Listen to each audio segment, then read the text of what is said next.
All right, hey everybody, it's Brian with So Wizard, and I am here with Adam, also from So Wizard. We'll do March Madness, but with the MCU.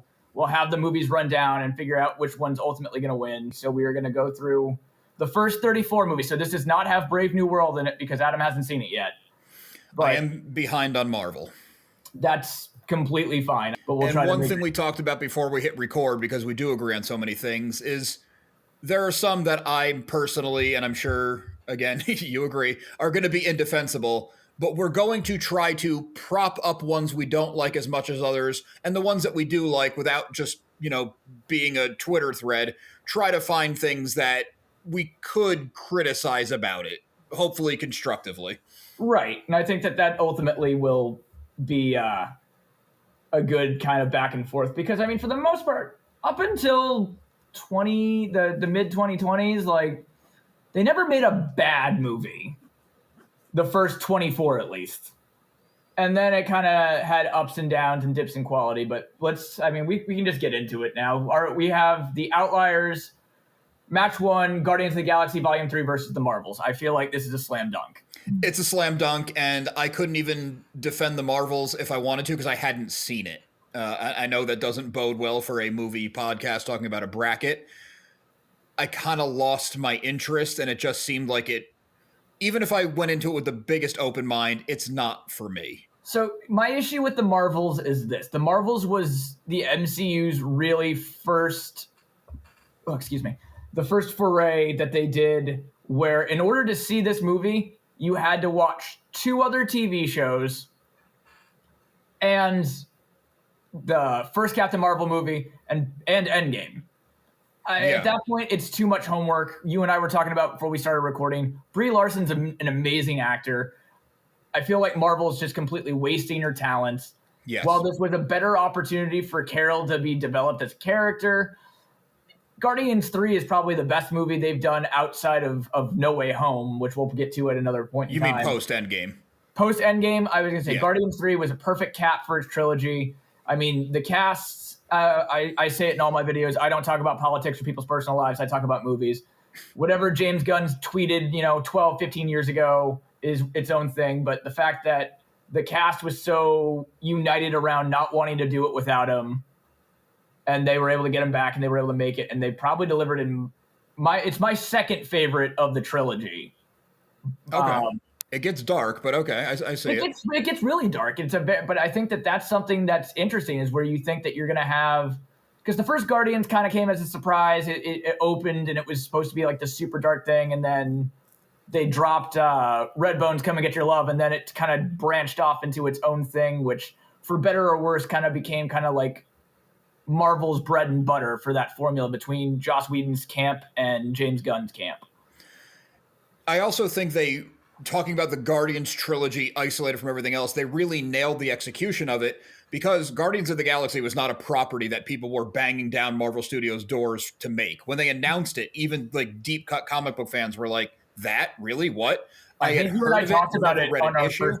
I think you and I talked about it on our first show. It was literally like, I have no idea who any of these people are, and it seems like a very weird choice. But it was. So to make it like a goofball comedy with a great score that you don't have to know anything about comic books or the characters or anything else Marvel, really, it is solid. It's a great movie. Then they could get into the people a little bit deeper in the second one, and then they could go dark because they already had you and you were invested in the characters. Right. So I feel like we're in total agreement on this one. Guardians 3 is moving on. Yeah, these early rounds are going to go quick. We have Ant-Man and the Wasp: Quantumania versus Deadpool and Wolverine.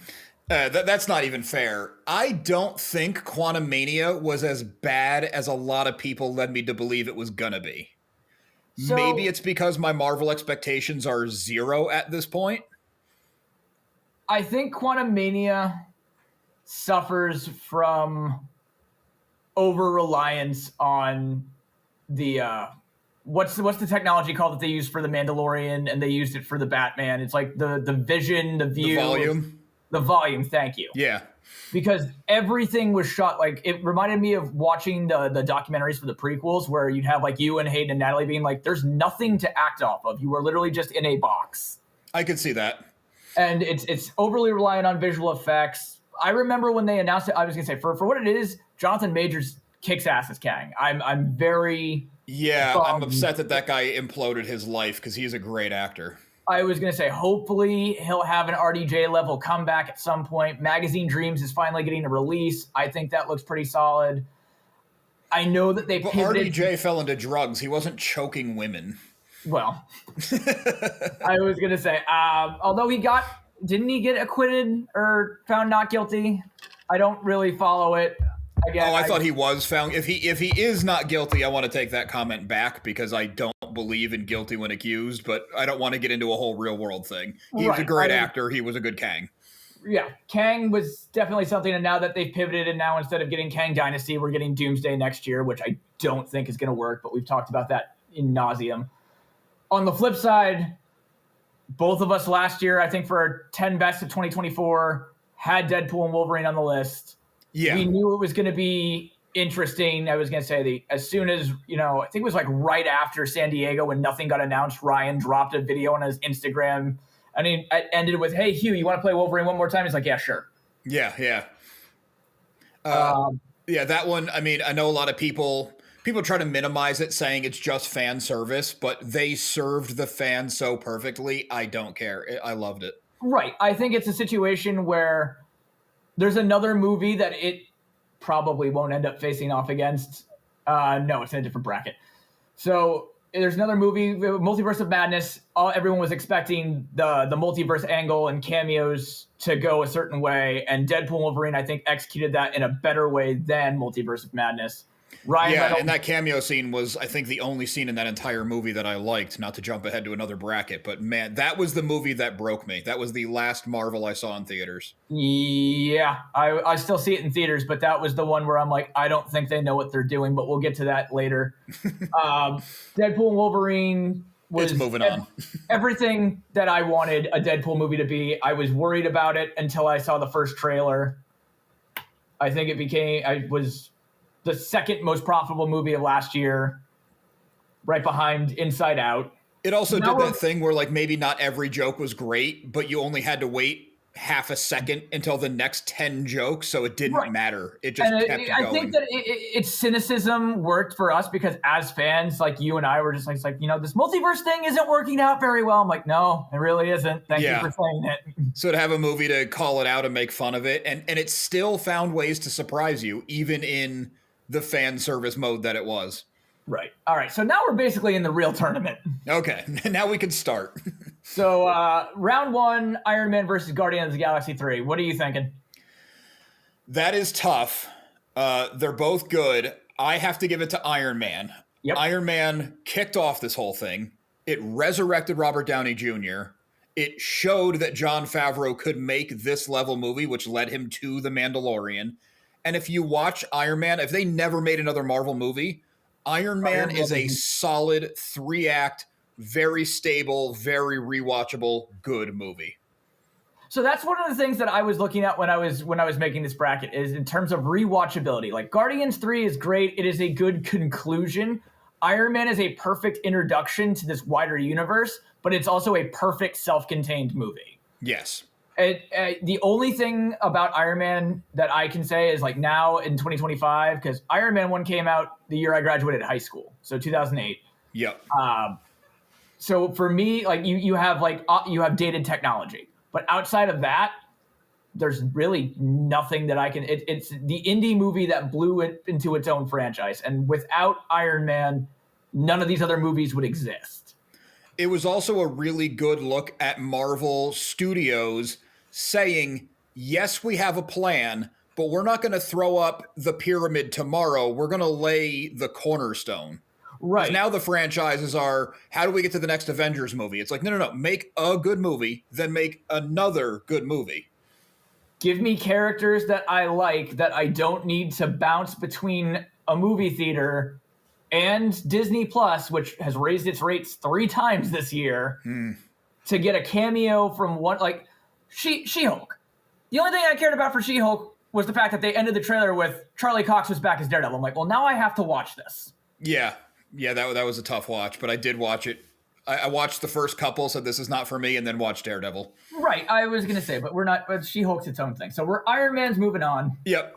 But that one was not as much of a slam dunk as our first two, because Guardians 3 is strong. It's a very strong. All right, so the second round of that would be Homecoming versus Ragnarok.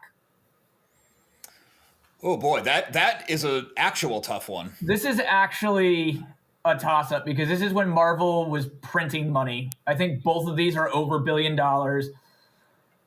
But it was also when I felt like they deserved to be printing money. Right. This is when they were still building towards things. And as much as Spider-Man was marketed as Tony and Peter having a wacky adventure, it really, at its core, is a Spider-Man movie.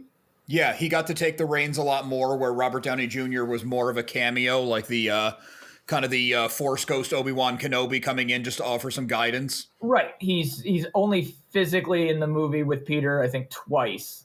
And then for a couple minutes. Yet he still made, I think, like $8.5 million. That's like when Matt Damon made like 10 for that last Jason Bourne movie. Is like he literally made $1 million per line of dialogue that he said. But Thor Ragnarok, everybody loves it. It was interesting to have them go such a bold departure because Dark World had not landed at all. The Thor franchise, I think, of the core three was the one that was the most difficult to get its footing. I never fully liked Taika's particular style of humor. I think that was when they started rapid firing jokes to see what would land and what wouldn't. It was nice to see Hemsworth kind of branch out and do comedy because he was more than just, the first Thor movie. He was like, oh, I'm on Earth and I don't know what any of these things are, so I'm going to still act like I'm on Asgard. So the fish had a water situation. Dark World in and of itself is just a mess that they magically made relevant with some good writing. But, the idea of, an 80s buddy cop movie, road trip movie with Thor and the Hulk, that super tech vibe, it just, while the movie has its positive things, it never fully sits with me, whereas I think Spider-Man Homecoming is the best MCU Spider-Man movie they've made. Okay. So we finally found a small disagreement. Because Spider-Man Homecoming, I totally agree. It's amazing. I like that it is a Spider-Man movie. I think Tom Holland is a picture-perfect Spider-Man, picture-perfect Peter Parker. I really like how they made the Vulture, one of Spider-Man's lamest villains, really cool in this. Yes. I like how they tied it into the first Avengers movie. You didn't have to see it for it to make sense, but most likely people did. But it wasn't like in, say, the Daredevil Netflix show where they just keep saying the incident. You know what happened. You know what the fallout is. And before we hit record, we were talking about the Penguin show where the fallout from the Batman Matt Reeves movie felt real because they're dealing with the aftermath. That was Spider-Man Homecoming. They're cleaning up the streets. He got this contract and they pull it from him, which is a very typical bureaucracy thing to do. So all of that was great. But for Thor Ragnarok, they took probably the lamest character at that point, as far as the MCU goes. I'm not talking comics and wider stuff. It was the one that people liked the least. I think the first Thor movie was serviceable for the time it came out. I think if they released it now, everyone would be like, more paint by number crap. We don't need this. Right. Did not really have... I mean, Loki as the villain, yes, but like the big mechanical thing he had to fight was kind of a non-event. Or whatever, yeah. So to be able to reinvent Thor in Thor Ragnarok, I thought it was funny. I actually really liked Taika Waititi and his brand of humor. I liked the side players he got, like Korg was really funny, the rock guy.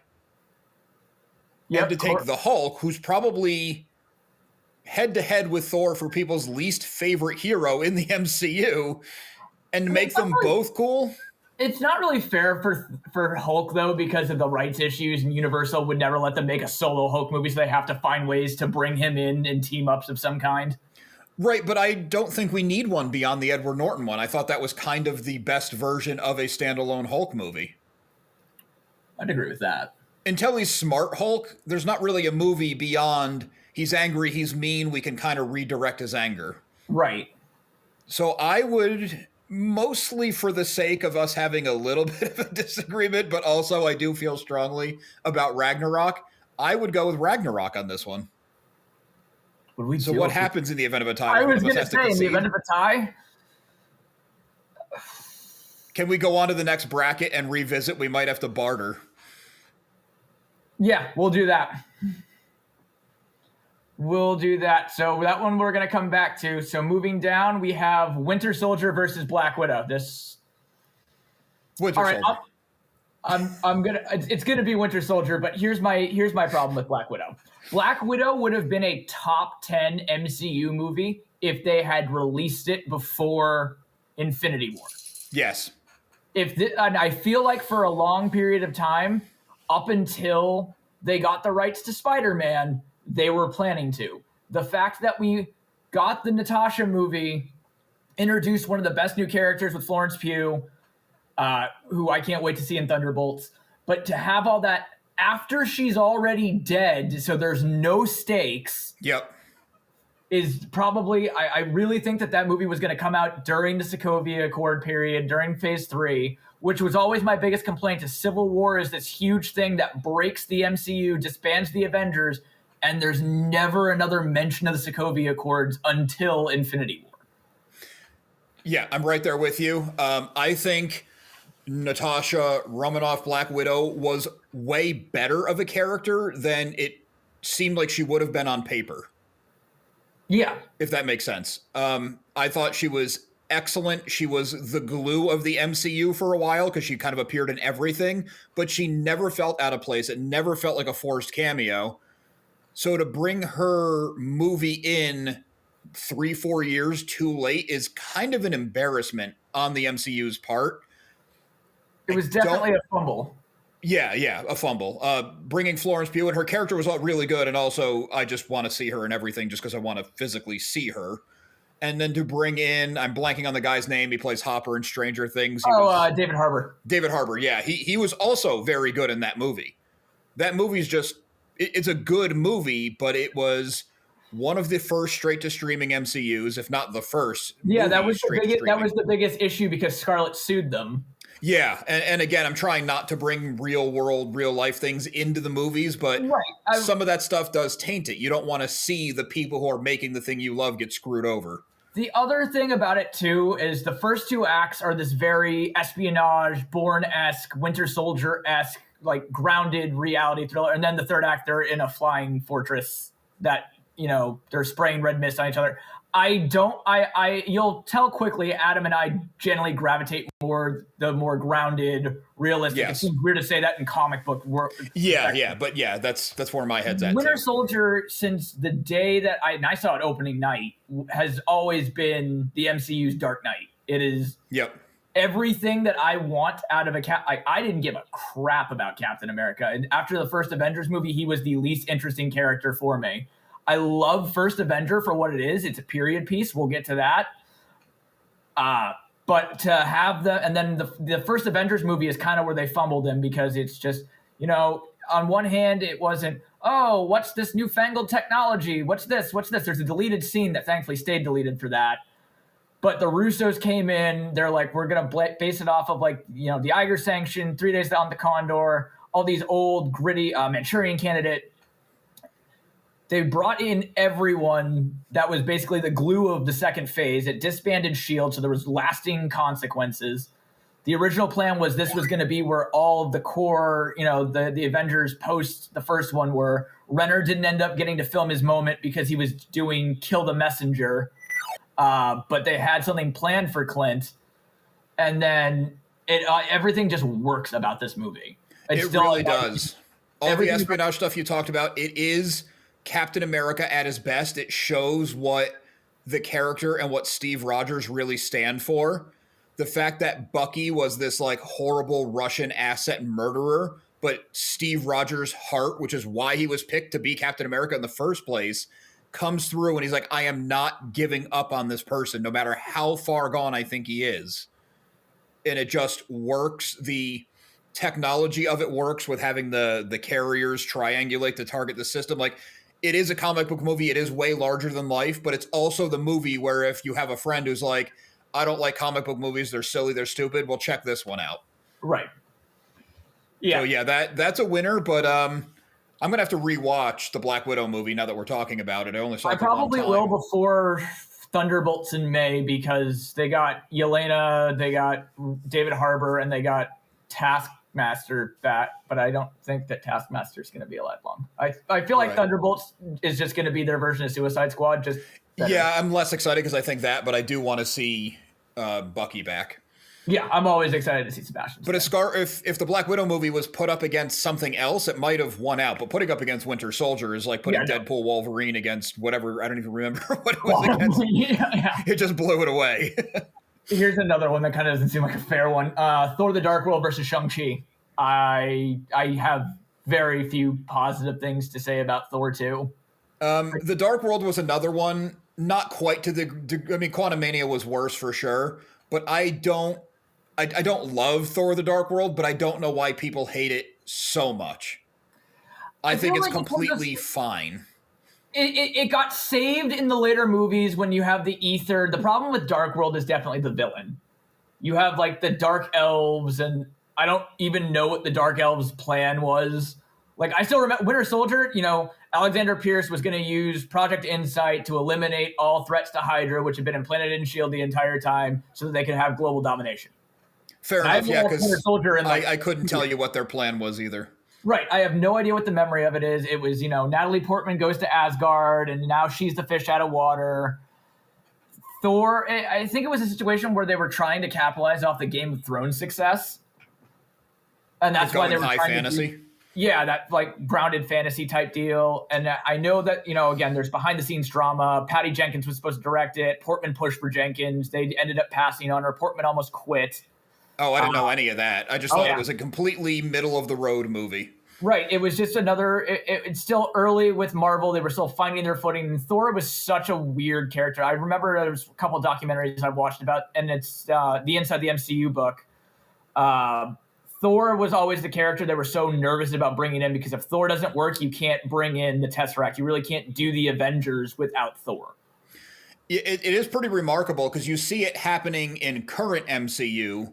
But the first era MCU, like up to Endgame or the Spider-Man movie right after that, there was a lot of risk because it's like, we need this. If it sucks, it's here anyway. And they had to do it, which is kind of cool that even with the Dark World not being great, it was not so abysmal that it wrecked everything. Right. And then when, they got into Infinity War and Endgame, they were able to basically retcon and tie back in to make things. Like, now you think of Endgame, one of the best scenes is that Thor gets to say goodbye to his mother. Yeah. Like, they reworked Dark World to make the Ether and the Reality Stone, because it was really the first introduction of the Infinity Stones. And that would ultimately pay off huge at the end of it. Shang-Chi, I guess I'm in the minority. I think Shang-Chi is a top-tier Marvel flick. It's not Winter Soldier perfect, but you and I both love Kung Fu movies. Yes. You gave me my love of Bruce Lee movies. My problem with Shang-Chi is I like the first, I'd say 2/3. That's a problem with so many of these, like, same thing with Black Widow. Like, the first 2 acts are so solid, and that third act is just what goes off the rails. And, like, I loved the first 2/3. If they stuck the landing, it would be probably, like, top 10 Marvel movies. I did not, once they got to the fantasy realm, I don't like Awkwafina at all. Like, not just in this movie. I just don't care for her, period. I don't like her shtick. I don't think she's funny. For her to go in there and all of a sudden be a legendary warrior for no reason, it cheapened the whole thing for me. How do you think I feel as a fucking Hawkeye fan? Like, literally, she gets a really. In 5 minutes. I was like, cool. Guess Clint's just lucky. Yeah, I guess it takes no talent to shoot a bow like that. So, I mean, I wouldn't say they totally screwed up the third act, but to me, it was just kind of like, oh, that's what they're doing. All right, I guess I'll finish the movie. If they had kept it as this impressive, like, father and son clash. Like, I'm even cool with, it's like, oh, I'm hearing the voice of your mother, and it ends up being the dragon or the demon, whatever it was.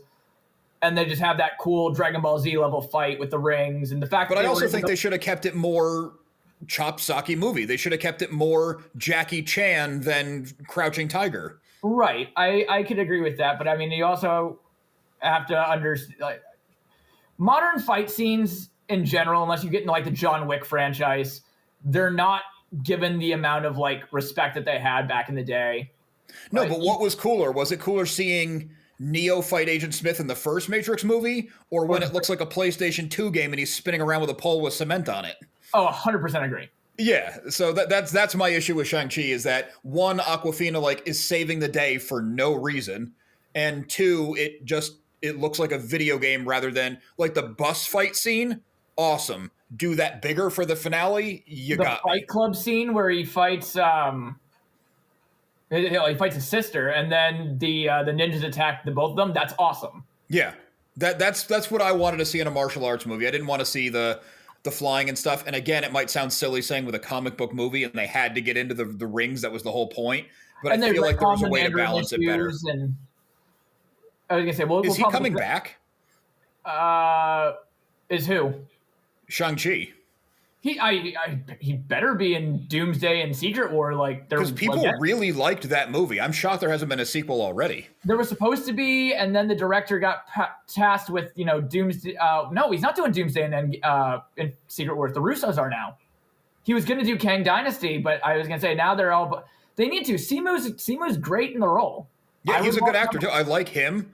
I liked the movie well enough. I loved the first 2/3. You know who they need to direct that movie is Jackie Chan. I'd be down for that. Give him 3 months per fight scene, give him a decent enough budget, and let him do his thing. I think that would be awesome. They probably have to give him the story. I don't know how his story is, but he knows how to pace a movie. Right. All right, moving on, we have the Battle of the Thors, Thor 1 and Thor 4, Love and Thunder.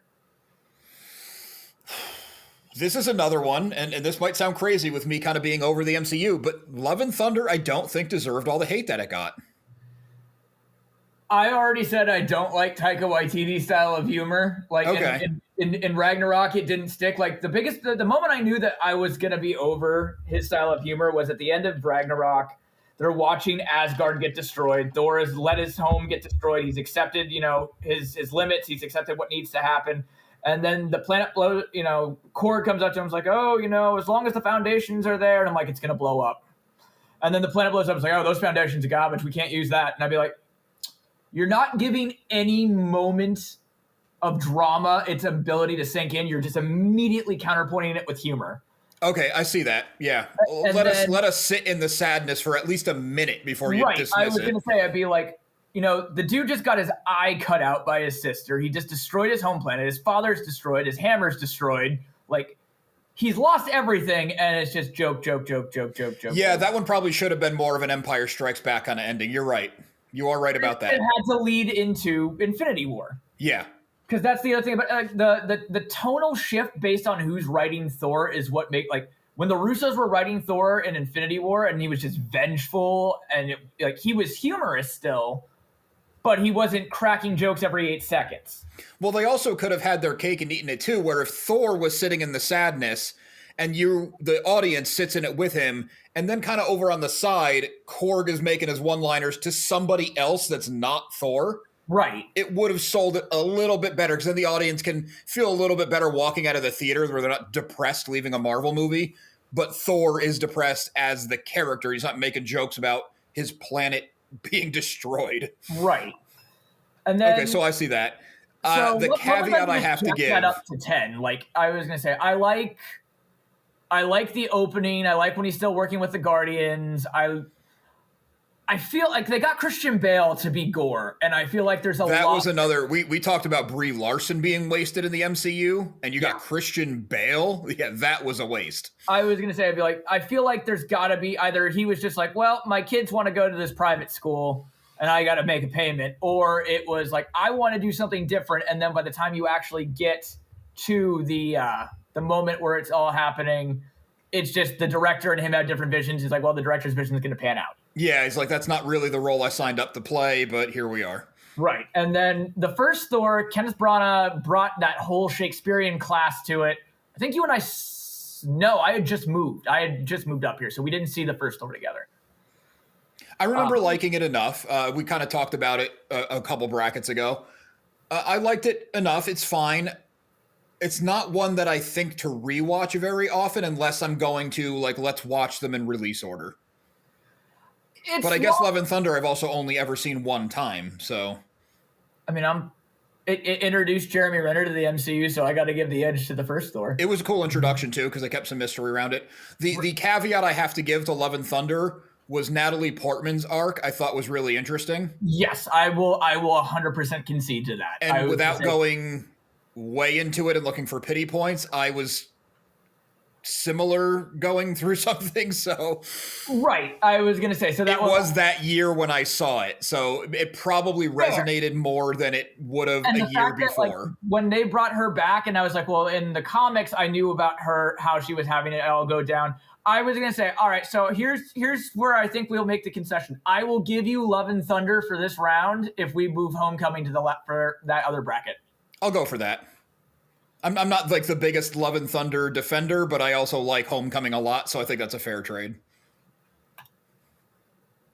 I like it not just because of what happened in my personal life with her character, but I really like that.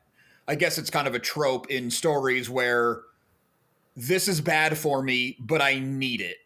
Right. That's a fair trade. We still get a Taika movie moving forward, and all right, I'm down for that. I know it's not going to win, but no, I'm not pushing for it to win. It made it further than I thought it would. The next one I think is another slam dunk: Civil War versus Ant-Man and the Wasp. Ant-Man and the Wasp was fun. I liked the villain. I like Evangeline Lilly. Walton Goggins. I like Walton Goggins, yeah. There's a lot to like there. Civil War, my only complaint is that it was Captain America Civil War and not just Avengers. MCU Civil War or the Avengers Civil War. And that's not even really a complaint. I just wanted another Captain America movie. So, but I'll counterpoint that. So Civil War, the reason people ask me why I think that Winter Soldier is better than Civil War is Civil War, the first act, and most notably the second act that ends at the end of the airport scene. Yep. It is showing it's showing the world building. It introduced Spider-Man, it introduced Black Panther. There was a lot that it had to build up because that was basically A New Hope of a trilogy between that, Infinity War, and Endgame. Yes. So on top of being a sequel to Winter Soldier, Age of Ultron, and all these other things, it was doing its own thing. But what makes Civil War work for me is after you get that amazing airport scene and everyone's fought each other and the score is amazing and Giant Man and orange slices and T'Challa smacks Clint unconscious, breaking a $1,200 bow even before it gets MCU-ified. Like, you have so many great moments in it. Then it goes back down. And it becomes another intimate movie where it's then, because you think they're going to go to Siberia or wherever, and they're going to have to fight an army of super soldiers. And then it ultimately ends up being a very personal conflict between Tony and Steve. Yes. Over Bucky. So that's what I love about it. Everyone's like, oh, it shoots its load in the airport scene. And then after. No, I disagree. I think it gets better. I'm right there with you. I think the airport scene is the candy. And then you get the real going in with Steve Rogers, because it's not Captain America versus Iron Man at that point. It's Steve Rogers against versus Tony Stark. Yeah, Tony Stark. No, I'm right there with you. But when I said my only complaint is that it's not a Captain America movie, it's just like, I don't know why they called it Captain America Civil War. It was more of a joke than an actual complaint.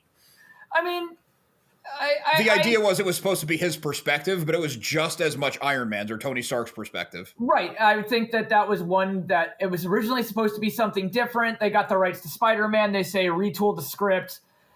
And it works for introducing, I was going to say, it was a very organic introduction of T'Challa. It was a great introduction to Peter. Well, it also elevated Ant-Man because he had his movie, but this made him part of the thing. I was going to say all the characters that were kind of sidelined. I feel like being one of 7 Hawkeye fans in the world before the TV show, everybody left Civil War being like, oh, Jeremy Renner's great in small doses. I'm like, yeah, because he's good at what he does. Yeah. Civil War I think is perfect. It's also, like you said, it's one of a trilogy where it has to lead into Infinity War Endgame, which is a magic trick that they pulled any of this off. But Civil War, they pulled off the big spectacle, all the introductions. It was a setup movie, which we know setup movies in the MCU and really in everything. I mean, we're just talking about it with Netflix Daredevil season 2. It suffered because it was setting up Defenders. Right. Where Thor 2 suffered because it had to set up. Iron Man 2 suffered a lot because it had to do so much setup. Civil War did a ton of setup and didn't suffer in the least. And I think it had the character moments, it had the big action, and it had an awesome, unique villain. Right. And I feel like the best thing about it too is one, Zemo doesn't get enough recognition. Zemo is one of the few villains aside from Thanos that succeeds in what he wants to do. He's I can empathize with him. I can't say like, oh, I understand what Zemo's doing. Like he lost his family. It's all tying in. That was when that world building was super tight knit. Yeah. The effects, the fallout from that, and then, the introduction of the Sokovia Accords, which I thought would be a lot bigger than it ended up being. But yeah, we've already moved on. Civil War's moved. Yeah, Civil War is great, and now that we're talking about it and the way we're breaking it down, it might be more of a contender than I initially thought going into this. Oh, all right. Well, so now we have Ant-Man 1 and Captain Marvel 1. So Ant-Man 1's an interesting one. It's the Ant-Man franchise up until Quantumania was always like the palate cleanser. You would get your Avengers movie, you'd have your big popcorn spectacle, and then you would kind of get like a palate cleanser. Like the first Ant-Man movie is a fun heist movie, and I really wish that we had gotten the Edgar Wright version because Edgar Wright just makes everything awesome. But yeah, and he's also very good at the comedy without it being like slapsticky comedy. Right. I was gonna say Paul Rudd came in, and I was going off of like Brian Fantana is gonna be a superhero, but I mean he did the work, he got in shape. It's a fun movie. Yeah, Captain and Marvel, great supporting cast. Michael Pena is hilarious in that. Dave DeSmulchin's really good in that. I can never say his last name, but I was just about to say, I'm like the dude from Late Night with the Devil. Yeah, he's very good in everything he does. Late Night with the Devil, if people haven't seen that. I mean, that's a huge tangent, but holy crap, go watch that movie. I'm so glad you recommended it because I scrolled past it a million times. But Captain even Marvel? You get the payoff with his daughter. Yeah, Cassie. I did not. I thought it was just a fun movie about like a dad with his kid, and then he gets the superhero thing. So it's like, oh, what do I do? It's almost like 80s sitcom level. But then when you get to the time blip, it's like, holy crap! If we didn't have Ant-Man 1, you don't care about this girl. Right. I was gonna say when you realize everything that he's done for his daughter, and that's basically the foundation for his character. And also, I can never remember the actor's name, and I feel badly about it because I like him in everything I see him in. The cop who's like wanted to learn the close-up magic and stuff. And then he was in WandaVision. Oh God. Well, no, he's in the second one. Oh, he's in the second Ant-Man. Yeah, this is the first Ant-Man. Yeah, I thought he was in the first one where he was under house arrest. No, he's under house arrest in the second one. Okay, I need to do a good MCU rewatch. Okay, never mind then. So put him aside. We'll talk about him later. The scene of Ant-Man 2 is Hope and all them get dusted. Okay, that's right. Quantumania. Spoilers for movies that have been out for over 5 years. Okay, yeah. So I got them confused, but yeah. Captain Marvel. I wanted to like it. It's filler. Like I don't want to say I don't want to be mean, but at the same time, like the reason that movie made $1 billion is she was the post-credit scene of Infinity War. This was the last movie before Endgame, so we had to figure out how everything was going to tie in. But I was also super excited because that stinger scene where they kind of introduce her, they didn't show her, but you knew she was coming. Yep. She's a very powerful character, and it was coming into Infinity War, so you knew it had to set stuff up. I was really excited for it, and they got Brie Larson, who I knew from coming right off of being a phenomenal actress. Yeah, and you and I have been on the Brie Larson train for a while. Like I've always been a fan of hers since Scott Pilgrim.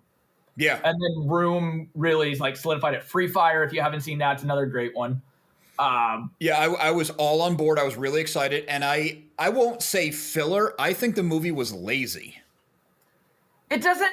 What's the real takeaway? I like the fact that it was set in the '90s. I like that they brought back Phil Coulson. I like that there's a Kevin Smith nod in the Stan Lee cameo because that's when he's going to go film Mallrats. Yeah, it had some cute little nods like that, but I didn't like. I'm fine with it being set in the 90s, but the fact that it was set in the 90s was the setup of every joke in the movie. The fact that it took place in a decade in time is not funny. Especially because we were just alive then. That was just our life. But it's also like, okay, the clash through a Blockbuster Video. Oh, I remember that. Like it was just lazy writing. And they also like retconned how they named S.H.I.E.L.D., which is a smaller thing, but it's like, why? Why do this? Thing for me on that is like, what's the biggest takeaway from the first Captain Marvel movie?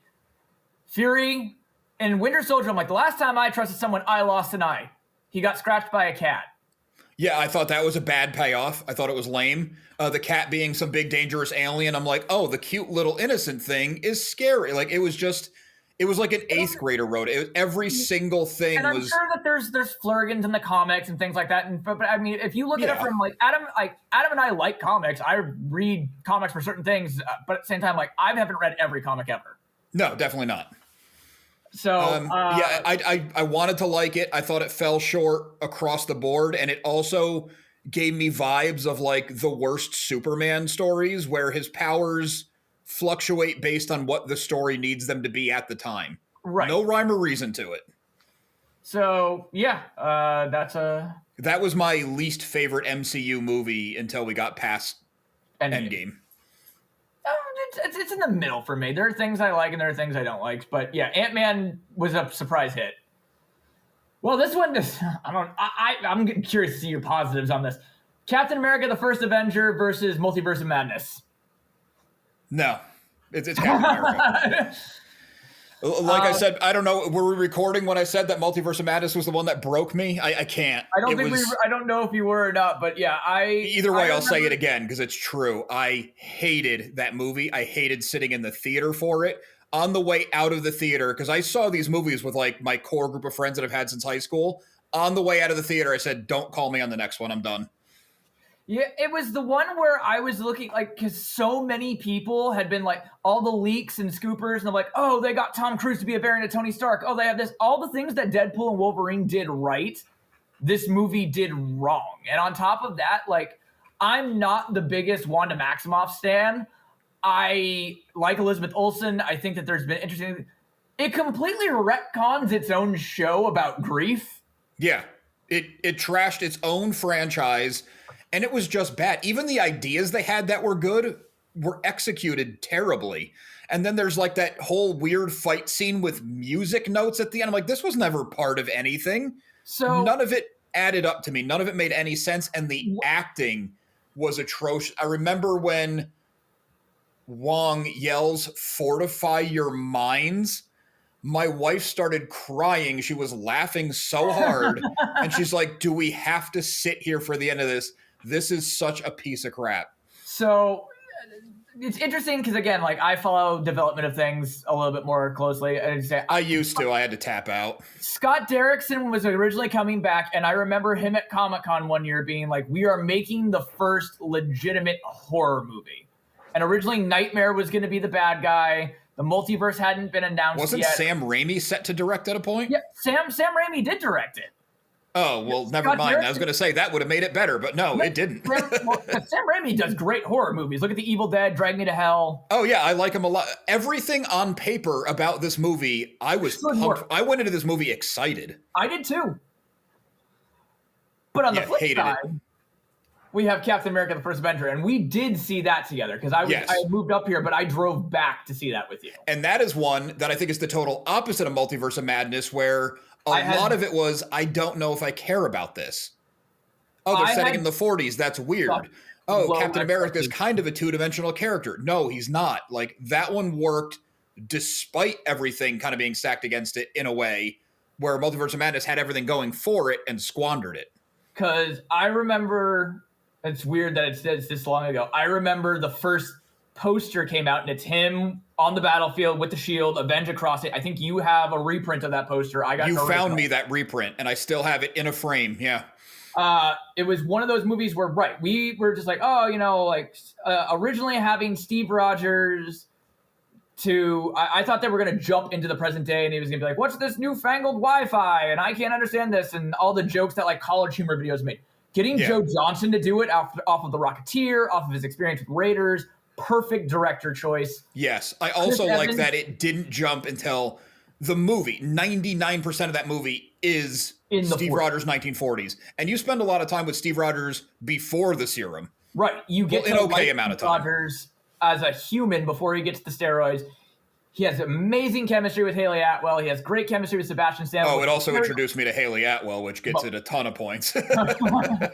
Well, she's in both of these, but she gets cut in half in Multiverse of Madness. Yeah, I don't want to see that. It's also, like you're not really a cosplay person as much as I used to be, but at the same time, like you've cosplayed, World War II Steve. Yeah, well, it was the first Halloween when I had an actual serious girlfriend who was like, "Oh, we could do like a couple's costume if you wanted," and I was like, "Well, it's got to be Steve Rogers and Peggy Carter if we're gonna do anything." Right. So that was a drop in the bucket. I was gonna say the one that we had the least amount of expectations for in the first phase of the movies ended up being, I think, it's probably still in my top 15. It's for me for sure. Yeah, I love Captain America, specifically Steve Rogers Captain or Chris Evans Captain America. Which at the time we were like, Chris Evans, like the Human Torch dude's gonna be Steve Rogers. That's the skateboard boyfriend from Scott Pilgrim, like that guy, and he was so good. All right, so next up we have Incredible Hulk versus Deadpool and Wolverine. Oh well. We kind of talked about the Incredible Hulk already, where I think that is about as good as you can do with a standalone Hulk movie when he's not Smart Hulk. And Deadpool Wolverine is Deadpool Wolverine, so I think it's kind of I want to Steel Man more things, but it might be because I've rewatched Incredible Hulk recently because I rewatched it as prep for Brave New World. Well, yeah, because you had to, because they made a sequel to a 17-year-old movie, right? But at the same time, like, there's a lot of Incredible Hulk is that weird child because for the longest time, like Ed Norton got recast. It's openly been said that Marvel didn't like working with him. Yeah, I heard he's good but difficult to work with because he has his own vision, which is cool. He wanted editing say, he wanted Final Cut, he wanted this, and and Norton's even been like, I wanted to make a movie. They wanted to make, I wanted to make a film. They wanted to make a movie or whatever the hell he said. Yeah, but and I can see that, but they also, you have to accept to a degree you're going to be part of a machine if they're making a 30-plus movie epic. Right, but at the same time, this was the second movie. Yeah. Well, I see both sides of it. I see the studio side of it where it's like, no, we're building to something. We need it to come out a certain way. And I see his side of it because it's what I was just saying before about make a good movie. If it does well, make another good movie. Don't make a franchise. Unless his ideas were completely off the rails. I have no idea what he was pushing for. I think he wanted it to be like this character study, like dark movie. And they're just like, bro, like it's a comic book movie. Well, but those are the ones that we're liking the best. Right, but I mean, I feel like you couldn't have made Winter Soldier in phase one. No, probably not. I think you had to earn it. But you also had to know who Steve Rogers was as a person. So to know who Eric Bana is really as a person. Because while it's kind of a sequel to, Eric Bana's, it's really not. It's its own thing. Yeah, I said Eric Bana as a person. I meant Bruce Banner. All right, so we're going Deadpool and Wolverine on this one? Yeah, the Hulk is not, it's not like it's terrible, but yeah, it's not beating it. It's better than people give it credit for. I like that Marvel's found a way to bring it back in, but at the same time... I probably would have put that over, say, Thor 1. Yeah. Guardians 2 versus Black Panther. Oh, that's a tough one. That is. Guardians 2 I like. It's fun. Guardians 2 is my favorite of the three. Wow, okay, mine's the first, but I like Kurt Russell a lot in it. I was going to say, and I think the biggest thing about that dynamic is the father and son. Like, yeah, James Gunn kind of goes a little bit more into the James Gunn style comedy and the quips. But I mean, like, each individual character gets their own arc. Peter gets, like, it's interesting for that. And, Groot being the baby and kind of the joke of it, but at the same time, like, his little side quest with Rocket and Michael Rooker. Yep. It really redeemed Michael Rooker, his character. Completely redeemed Michael Rooker. The ending, the ending with Fathers and Sons, like Fathers and Sons just as a song just always emotionally impacts me. They used it at the very end of Ted Lasso and it had the exact same effect. Yeah. And I don't say, like, my dad lives 30 minutes away from me, so it's not like... but it is a powerful song, yeah, and they do use it very effectively. It's always interesting to go with. But Black Panther, man, like, that was a cultural moment, and I'm not one to jump on, like, I don't want to use the word woke because I think it's stupid, but at the same time, I'm not one to jump on bandwagons, but at the same time, like, Black Panther was an awesome movie, and I think that Black Panther gets elevated so much because of the performance. Chadwick Boseman was an amazing talent that was taken too soon. Michael B. Jordan is an amazing talent that is still putting out great work. I think that it was just a culmination of everything coming together, and like Michael Kugler, who I think we agree is just, I don't think he's made a bad movie. Not that I can think of. I'm praying Sinners doesn't make me a liar on that. It looks really good. I think it's that one's hard for me. I'm with you on Black Panther being a cultural thing. I don't think it would even fall into the category woke, even if you did want to use the word, because it wasn't pandering in any way. No, it wasn't. Was a black character who was awesome, and they found, as Christopher Reeves to Superman, Chris Evans to Captain America, Robert Downey Jr. to Tony Stark, is Chadwick Boseman to T'Challa. Right, He's and I feel like good. when we eventually do get to Wakanda Forever, I feel like that's kind of its Achilles heel. Like Wakanda Forever, we'll get there. I'm not going to get too much into it, but it's one of those things where it's like Chadwick died, and that's why you didn't recast. Everyone's like, well, why didn't you recast? You recast all these other people. I'm like, he died for reals. And recently.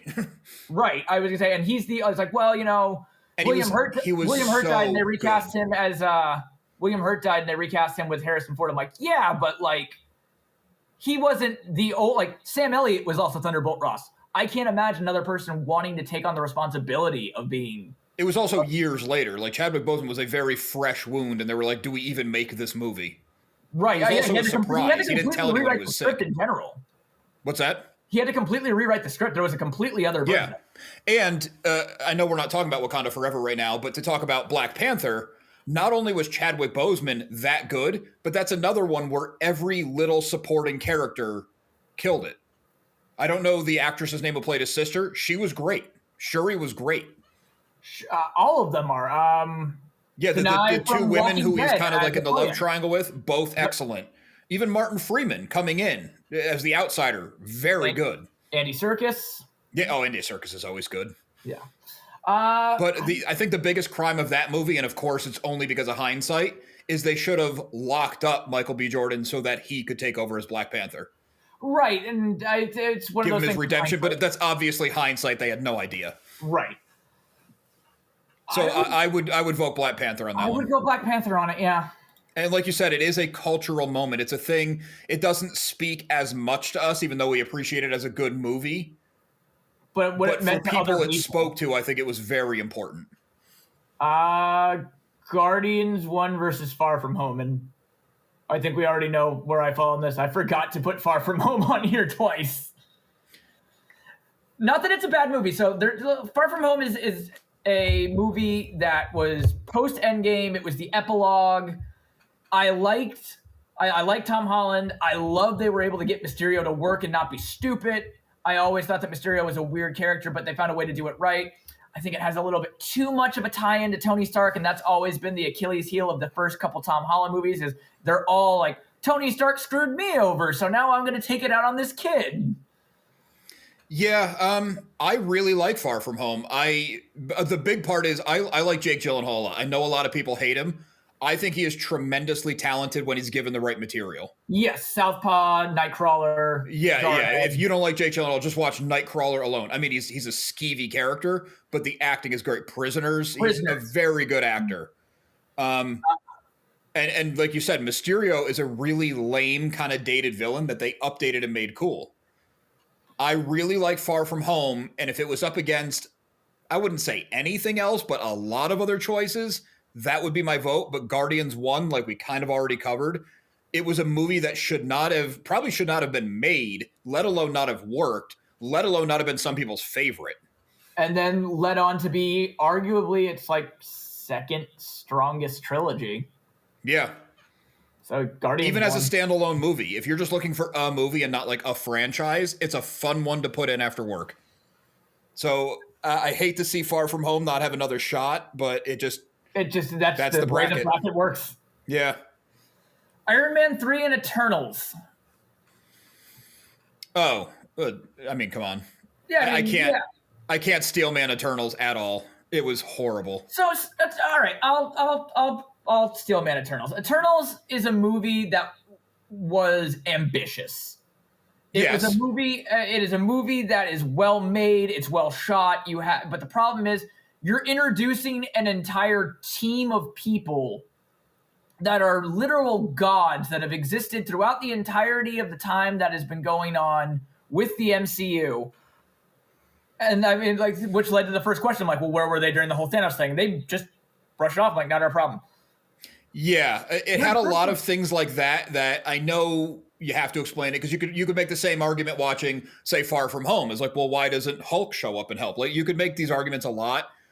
That one was a little bit more egregious, but my issue with it more, and it's hard to make the argument because I don't remember a lot of specifics, because I saw it one time, hated it, turned it off, said, no, I'm going to finish it because it's a Marvel movie, went back to finish it. There was so many choices made by the people making the movie and the people in the movie that were completely nonsense, or decisions made about a character presenting themselves one way or another had no bearing on anything. And it was just like, why are you calling attention to this? Right. It's definitely a situation where I get that they were trying to set up something, but I mean, I think that they've already said that there's no plans for a sequel. They have to figure out how they're going to put in the missing pieces. If they want to bring the characters back individually, I'd be okay, not give them each a standalone movie, but like, oh, we need this character to help in this. Right. I'd have I'd give it another shot. To say something redeeming about it, I think Kumail Nanjiani is amazing. I like him in everything he does. I was going to go Barry Keoghan. What's that? Barry, when he plays the kind of like the anti-hero, the mind controller dude. Barry? He's the dude that's playing Joker in the Reevesverse and was dating Sabrina Carpenter. I don't know what you're talking about. Banshees of Inisherin. Oh, okay. I was talking about... I know what you're talking about. I was gonna say, like, you're going Kingo. Okay. Sorry, I missed the beginning of it. I talked over you. Sorry. I was just trying to talk to. I was gonna say, like, my redeeming quality would be his performance. But yeah, I mean, there's good performances in there. They got Salma Hayek. They got Angelina Jolie somehow. Well, also, what's her name? Gemma Arterton or something like that. Yeah, I mean, they have a stacked cast. It just, the script didn't work. You just need to rework it. It should have. It could have worked. I think it just didn't. Right. They probably should have made it without trying to connect it to anything. I think that would have been better. It had been a standalone thing. Iron Man 3, which actually was, I think, the first episode we did of Sit Down, Shut Up. Probably, yeah. Timing sounds right. It was definitely that summer, but Iron Man 3 has grown on me. I remember when we saw it originally, I didn't like the Mandarin twist. It was something that over time, and now that they've redeemed it with Hail to the King and Shang-Chi, where we've gotten the real Mandarin. Yeah. Ben Kingsley and all the marketing, it was marketed as this very dark thing. It ended up being a very Shane Black, tongue-in-cheek, dry comedy. RDJ excelled in it. It was the first movie post-Avengers. I felt that it gave RDJ something new to do. It's definitely one that's grown on me over time. It's still not my favorite, but it's definitely one that has aged better than most. Yeah, that is one that I feel like a lot of these, it seems, I liked it more than a lot of people did when I initially saw it, because I liked that they stripped Iron Man away from Tony Stark. And he just had to use his cunning and his new attitude. You know, he changed as a person being Iron Man. Right. So then when he's back to being Tony Stark, he was the best version of that guy. I thought the comedy with the kid, I thought was fine. It was just a bit too much. I remember we were like, oh, this is gonna be terrible, and then it's like, oh no, they did it right. It wasn't. It's like, oh, I've got like a kid sidekick, like a Robin, and he's like, I don't want anything to do with you. Go away. Yeah, and I liked that. In stripping him back down to Tony Stark, he still kind of had the Avengers PTSD. Right. So he was overcompensating with too many Iron Man suits, and he didn't want the kid to get involved. And he was doing all these things that younger Tony Stark might have been like, I don't really care. Let's go for it. Right. I did have a little bit of an issue with too many Iron Man suits, because it's like, this should not be an easy thing to make, even for him. Right. I mean, and that's the other thing about, like, the first Iron Man, when he had the first flight of the Mark III, it took a freaking tank shell. Right. Whereas these ones get ripped apart like nothing. Well, I get how technology works. Like, once he figured it out, he could keep doing it. Mass producing it. And it just seemed like what, 50, 60 variations of his suit is like, when were you doing this?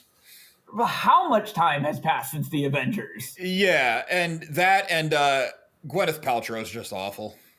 Yeah, she's definitely here for the paycheck at this point, or contractual obligation. She doesn't even remember the movie she's in. I still remember, like, her and Jon Favreau were on a cooking show, and he's like, oh, and then we did Spider-Man. I'm not in Spider-Man. I'm like, yeah, I was, me and Robert were there. We were doing a press conference. I don't remember that.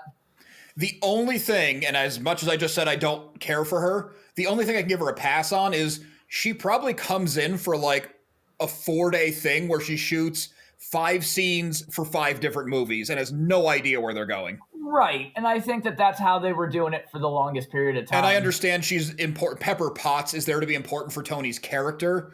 But she's not, she's not setting the world on. There's no rescue franchise in the wings. Yeah, I didn't. So minor things. I overall do like Iron Man 3, so we'll have that moving on. And then the last one for the first round, we got Iron Man 2 versus Wakanda Forever. That's actually a pretty good matchup. It really is. They're both number 2s. Both sequels. Both do a shit ton of world building. Yeah. I was going to say Iron Man 2 is literally the bedrock of which the rest of Phase 1 and the first Avengers is built upon. Wakanda Forever introduces Namor, the Atlanteans, Riri Williams. It sets up a lot, and it has to do it with the tragic circumstances of the movie. So it's definitely going to be graded on a curve for me because of that circumstance, completely beyond anyone's control. I see universally how they had Shuri become the next Black Panther. I see it. I don't think it really worked that well for me. I liked Riri Williams. I read some Ironheart comics, and I liked her in them. My problem with her in this is, like I was just saying, with Iron Man suit shouldn't be something easy to build. I accept that she built one, and I accept that she took years to do it, sourcing the stuff, however she put it together, but then it's destroyed, and she's got another one in like an hour. But I mean, she's doing, the initial one in Boston, stealing parts off of cars and do it. She went to Wakanda, where that technology is prevalent and available. So if she can make it at, it's kind of like he built this in a cave with a box of scraps. She built this in Boston with a limited resource. Okay, I can see that. I didn't think about it from that angle. So that makes it a little better for me. At the same time, it does take something away from her, though, because it's like, well, did you build this or did you just tell the Wakandans what you needed? Right, I was going to say. And then on the flip side of things, Iron Man 2 suffers in the same way that we talked about Daredevil Season 2, we talked about in other movies. It's setting too much up. It is, but at the same time, I like Justin Hammer. I love Sam Rockwell. Sam Rockwell's good in everything. I liked hating Justin Hammer. Right. I thought the drone mass production thing was a very realistic, natural way that the military would try to take something. I thought Don Cheadle was a very good recasting. Yep. I like Whiplash. I couldn't see Terrence Howard in any of these later movies. No, and from everything I heard, he's just a nightmare to work with. So right. You introduced us to Scarlett Johansson. Yep, Scarlett Johansson gets to be Black Widow. And then you have S.H.I.E.L.D., which builds off of that. So the problem is I like all these elements individually. They did not all need to be in one 2-hour movie. And then I think that it's interesting, whereas they both have, in my opinion, weak villains. Namor is such a weird Namor did not work for me at all. The look was wrong. The character was wrong. It didn't work for me at all. I would have to give it to Iron Man 2, even grading Wakanda Forever on a curve. I almost feel guilty saying that, but just for the movie that we got version. Right. If the way that I look at it, if Iron Man 2 and Wakanda Forever are on cable and I got to watch something, what am I watching? Yeah, it's going to be Iron Man 2. Right. And if Iron Man 2 became Iron Man 2 and 3, and they put Whiplash as a villain in one and Justin Hammer in the other, it would be a better movie. Oh, 2 better movies. Last one for round 1, Doctor Strange and Infinity War. That's the probably second easiest one we've had. Yeah, that's also kind of an unfair one because I like Doctor Strange quite a bit, but Infinity War is Infinity War. Infinity War is Infinity War. As we move forward, I will talk more about Infinity War.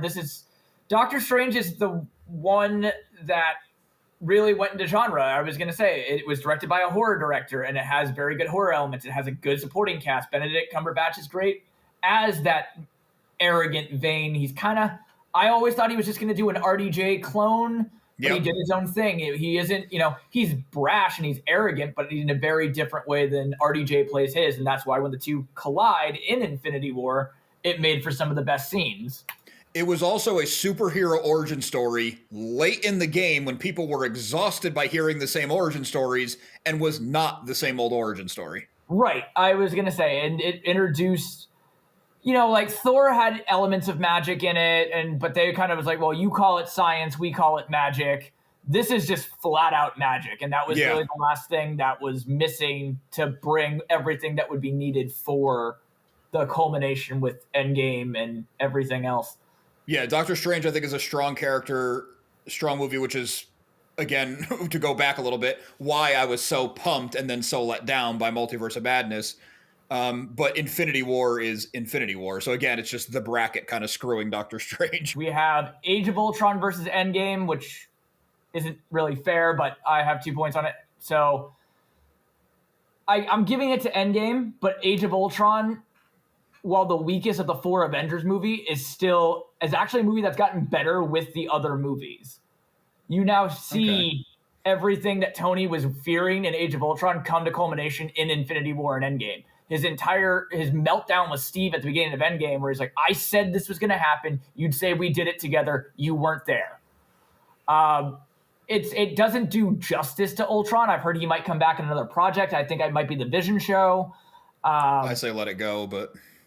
Endgame is what every franchise should aspire to for a conclusion, but that's what it should have been. It should have been a conclusion. I mean, I could see them not stopping, not just because they're printing money with it, or they were at least, but comic books don't stop. But that is the end of a very significant chapter where they should have cut ties with the existing stuff, at least for a while. Right. I was going to say, while you're talking about at the time, up until the MCU, the closest thing we had to this was Harry Potter, where it was the same actors growing up over the course of 8 movies, 7 books. We watched them grow, we watched them develop. This was the first time we'd really had people. You had the technology-based franchise, you had the war-based franchise, you had the Game of Thrones-based franchise, everything coming together, and it worked in a way that it shouldn't have worked. Yeah, if you look at Endgame back to 2008 Iron Man, even with some blips along the way, even if there's one that you absolutely hated, the fact that a studio pulled that off, we're not going to see it again in our lifetime. No, we're not. And I don't think that it could ever be duplicated again, because no matter how you market Doomsday and Secret Wars, the first trailer for Infinity War was before Last Jedi. And the fact that you had Thor and the Guardians and Iron Man and Doctor Strange and everybody together, and you had like everyone in Wakanda running towards him in that scene that's not even in the movie. It was something that was just like, holy crap, they're actually doing this. Yeah. They took like a bunch of the biggest stars on the planet and the biggest franchise running, right? Put it all together, and it worked. And even because my only minor complaint I said immediately after seeing Infinity War was it cheapens the ending slightly, knowing that it's part 1 of 2 with Endgame coming.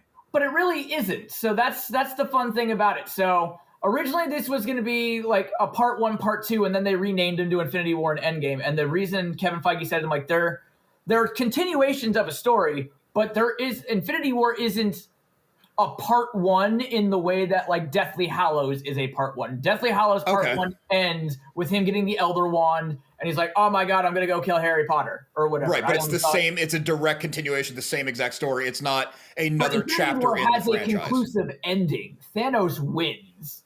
Yeah. Okay. I can see that. I meant more of like all the characters turn to dust. You're like, well, I know because I've seen movies, they don't stay this way. Right. But I will say... I will... We're talking more about Infinity War than we are for Endgame, but at the same time, they're so closely intertwined. Like, I remember Infinity War ending and like Bucky dies, and I'm like, oh wow, they're getting rid of Sebastian Stan. Then T'Challa died. I'm like, oh, they're coming back. All right. Well, yeah, especially like with Peter Parker. Yeah. Well, Peter Parker hadn't gone yet, but yeah, I was gonna say, well, as soon as T'Challa went, I'm like, he just made $1 billion. They're coming back. Never mind.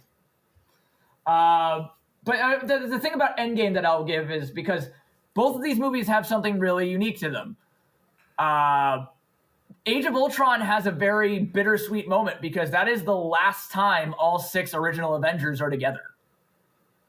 Oh, you just made me like that movie a little bit more. Until Captain Marvel Age of Ultron was my least favorite MCU movie. Age of Ultron's gotten better with age. But it is the last time the core six are all together. On the same side. Not even that. Thor and Hulk aren't in Civil War. Oh, that's right. Okay. Clint's not in Infinity War, and they're not together. And by the time they all get back together, they have like 2 scenes together, all 6 of them together in Endgame. Yeah. Endgame was a fantastic ending, a perfect ending. Age of Ultron, it's another one where I liked all the ideas. I didn't like the execution. Yeah. I thought too much importance was put onto Wanda and her brother. Well, Wanda would go on to be super important. Her brother just ended up dying. Yeah. And he had a nice little arc where, Hawkeye kind of gives him the speech and he comes back and he gets to play the hero one more time. Yeah, Renner gives probably his best performance up. There are things to like in it. And when I say it was my least favorite, there wasn't a big pool of movies that I didn't like. I was going to say, at that point in time, it's a very relative term. Up until there's like 30 of these things, like there was a period of time where I'm like, it's my least favorite, but there's only like 11 of these. So right, but it's like being your like least favorite pizza. It's all good. Right. Yeah, I thought some of the effects didn't quite work. I liked James Spader as Ultron, that's for sure. I didn't like the design of Ultron. It felt too like Transformers. They gave I agree with that. I didn't love his look, but I don't know how I know I've read an Ultron comic, but it's been a long time. No, I remember him being a little bit more mechanical man than Transformer. It's also weird because like all the trailers, it kind of had Iron Man 3 syndrome. They marketed it so like bleak and dark, and then it's like Whedon fast firing jokes and yeah, okay. I fell off the movie a little bit. I remember sitting in the theater watching the opening thing, and when they all like jumped to the side of the screen, it was like, am I playing Marvel vs. Capcom 3? It looked so CG, so silly. Right. And then the Hydra they're attacking was like, oh no, it's the Avengers. Well, can we do anything about it? No, it's the Avengers. Like, we've seen them together one time. Right. They've only been together like once. I guess it was to imply they've been active in the off time, but when you're getting 2-3 of these movies a year, movies in between, like again, what off time? Assassinated on cable television, and Shield was just like, eh. Yeah, so I will be doing. I've been talking to a couple friends about it. I will be doing a full Marvel up to the Spider-Man After Endgame rewatch. So I will give it another shot coming up. But I mean, even if Age of Ultron was not that bad, it's Endgame. Top 5. Endgame's still gonna take it. It has to go through it. It's Endgame. It has so many. Maybe it's like the Daredevil, not Daredevil. Sorry, Deadpool Wolverine, where it's very much fan service, but it earned every single moment. The last one for round 1 is Avengers, the first Avengers versus No Way Home. Okay, that's a good last matchup. That is pretty good. I remember rewatching the first Avengers after Endgame, and I was like, oh, this is really kind of tame and cheesy by comparison. But the proof of concept that they were able to do it is astounding. I did like that Spider-Man movie. Avengers had to crawl so that Infinity War and Endgame could sprint. Yeah. And even rewatching, it's not like it's a bad movie. No, the second act drags. Like there's like a 30-minute like car maintenance subplot where they got to fix the helicarrier. They completely sidelined Jeremy Renner. But when they all come together, or you have your first interactions between like Tony and Thor, or Banner and Natasha, or anything like that, you have these great moments that would carry on. And I mean, the shot of them together for the first time has been so iconic to the MCU. They still use it today. Yeah, it's still, I can picture exactly what you're talking about, and it still kind of gives you chills just seeing that like 360 pan around. They're all like, we've watched 10 movies, but they're all here. It's happening. That was great. I love Loki as a villain. I mean, Tom Hiddleston, the fact that talked himself into a franchise just by being awesome. I was going to say, the fact that they were able to go off of, because the original plan was going to be a different villain. I'm like, no, the first villain for the Avengers was Loki. We should keep it as Loki, and then we have a way to make that work. He was great. And you have so many iconic lines like, we have a Hulk. Like, people still say that. Right. I was gonna say the Avengers is. You're right. I mean, does it hold up when you have movies like Endgame, Infinity War, Winter Soldier? I mean, no. But the proof of concept that you could cross over a literal space god, a World War II vet that was frozen in time, uh, a tech conglomerate, and two assassins, and a radioactive monster, each in their own franchise, each that shouldn't be able to work together, and it did.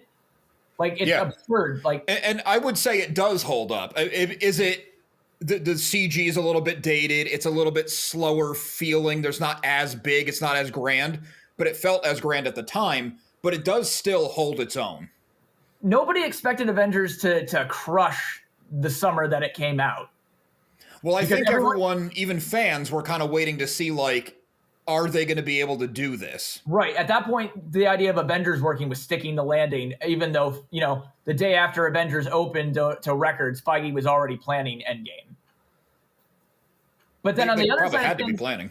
You got No Way Home. No Way Home, I think it's not really a fair comparison for one, but it really does do a lot. It made multiverses work. Especially after Spider-Man Into the Spider-Verse, because when I saw Into the Spider-Verse, I'm like, this is the best version of this.